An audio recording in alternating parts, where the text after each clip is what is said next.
The Aktive truck system allows you to have the drone follow you in different ways, as you can see right now. To use the Aktive truck feature, you must enter the control section and then activate the subject scanning option. But this option is not turned on by default. And you have to set the FPS at the bottom right of the image to 30.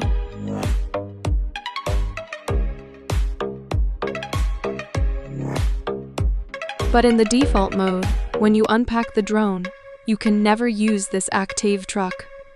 This option is not activated. Many users have problems with this issue. But today, I will teach you some tricks so that you can use this possibility.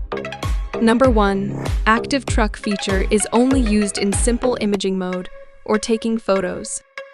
Number 2. The drone must be in flight mode so that you can activate this feature. And finally, number 3. This feature can only be activated up to 30 FEs. So, by observing these 3 conditions, you can use this unique feature of your drone. In the end, if you like videos like this, please let us know in the comments.